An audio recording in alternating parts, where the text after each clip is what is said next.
Now students work देख लीजिएगा। Last chapter number 5 की कुछ वर्क रहते थे वर्क, तो वो आप पहले करेंगे। सबसे पहले आपने मियोसिस, लास्ट मैंने जो पढ़ाया था आपको माइटोसिस पढ़ाया था, तो मियोसिस मैंने कहा था कि मैं आपको इंट्रोडक्शन दे दूंगी मियोसिस का।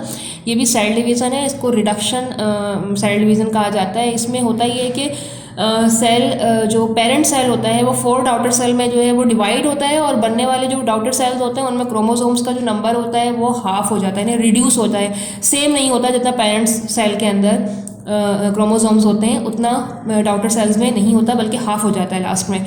तो यही डेफिनेशन भी है कि मियोसिस सेल डिवीज़न ऐसे सेल डिवीज़न को कहा जाता है जिसमें सिंगल जो सेल होता है, यानी जो पेरेंट सेल होता है वो 4 डॉटर सेल्स में डिवाइड होता है, और बनने वाले जो डॉटर सेल्स होते हैं उनमें क्रोमोसोम्स का नंबर जो है वो हाफ हो जाता है। तो आपने मियोसिस की हेडिंग डालनी है, उसके बाद मियोसिस की डेफिनेशन लिख लेनी है, ठीक है। और नेक्स्ट जो आप वर्क करेंगे वो सिग्निफिकेंसेस करेंगे इसके, तो मैं आपको सिग्निफिकेंसेस भी दिखा दे रही हूँ।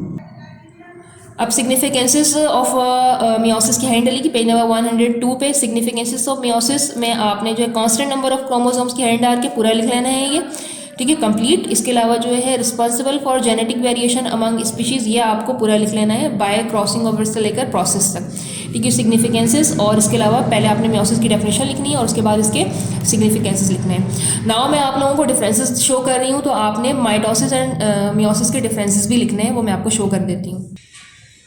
नाउ ये डिफरेंसेस देख लें आप लोग, differences between mitosis and meiosis, तो ये वर्क भी आप लोग कर लीजिएगा, ठीक है। अब मैं आप लोगों को इस चैप्टर के एमसीक्यूज टिक लगा दे रही हूँ, ब्लैंक्स आप लोग खुद करेंगे। एमसीक्यूज पे टिक लगा दे रही हूँ, तो एमसीक्यूज देख लें आप। ये एमसीक्यूज देख लें इस चैप्टर के, मैंने एमसीक्यूज पे टिक लगा दिया है, तो इसको आप लोग भी बुक पे इसी तरीके से सेम लगा लीजिएगा, ठीक है। ऑफलाइन द ब्लैंक्स आप खुद चैप्टर को पढ़ के फिल करेंगे, ठीक है। नाउ न्यू चैप्टर आपका चैप्टर नंबर 6, इसका वर्क आपने करना है। सबसे पहले आपने इंजाइम की डेफिनेशन लिखनी है, तो हेडिंग आएगी इंजाइम्स की, उसके बाद आपने इसकी डेफिनेशन लिखनी है पेज नंबर 108 पर। द हाई अमाउंट से लेकर इंजाइम्स तक, ये आपकी इंजाइम्स की डेफिनेशन है, ठीक है। इसके बाद आपने जो है वो नेक्स्ट जो हेडिंग डालनी है वो डालनी है मेटाबॉलिज्म की। मेटाबॉलिज्म की हेडिंग डालेंगे जब आप एंजाइम की डेफिनेशन लिख लेंगे, तो मेटाबॉलिज्म की ये यहाँ पर जो है वो डेफिनेशन की हुई है कि मेटाबॉलिज्म क्या है। केमिकल रिएक्शन को कहा जाता है मेटाबॉलिज्म, जो लिविंग ऑर्गेनिज्म की बॉडी में होते हैं। तो ये मेटाबॉलिज्म की डेफिनेशन ये लिख लीजिएगा, जो कि मैंने यहाँ पर लिखी हुई है।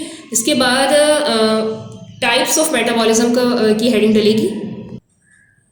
नाउ टाइप्स ऑफ मेटाबॉलिज्म की हेडिंग डालेंगे आप, उसके बाद फर्स्ट टाइप है एनाबॉलिज्म और सेकंड टाइप है कैटाबॉलिज्म। फर्स्ट हेडिंग आएगी एनाबॉलिज्म की, यहाँ से लिखेंगे आप इन कंस्ट्रक्टिव से लेकर एनाबॉलिज्म तक, और उसके बाद आपने कैटाबॉलिज्म का लिखना है द डिस्ट्रक्टिव रिएक्शन से लेकर कैटाबॉलिज्म तक, ठीक है। तो types of metabolism, anabolism first लिखेंगे और सेकंड कैटाबॉलिज्म है, ठीक है क्लास। तो ये आपका वर्क है स्टूडेंट्स, वर्क को अच्छी तरीके से समझ के कीजिएगा। आप लोगों के पास जो है टाइम ज़्यादा है, इसलिए आप लोग उसको वेस्ट बिल्कुल भी ना करें, वर्क को साथ साथ याद करते रहें, ठीक है। और डायग्राम्स की भी प्रैक्टिस करते रहें, और जो मैं आप लोगों को रीजनिंग क्वेश्चन दे रही हूँ इसको भी बुक से कोशिश करें कि बुक से ही सर्च करके लिखें, क्योंकि सबके आंसर जो हैं वो बुक में मौजूद हैं, ठीक है।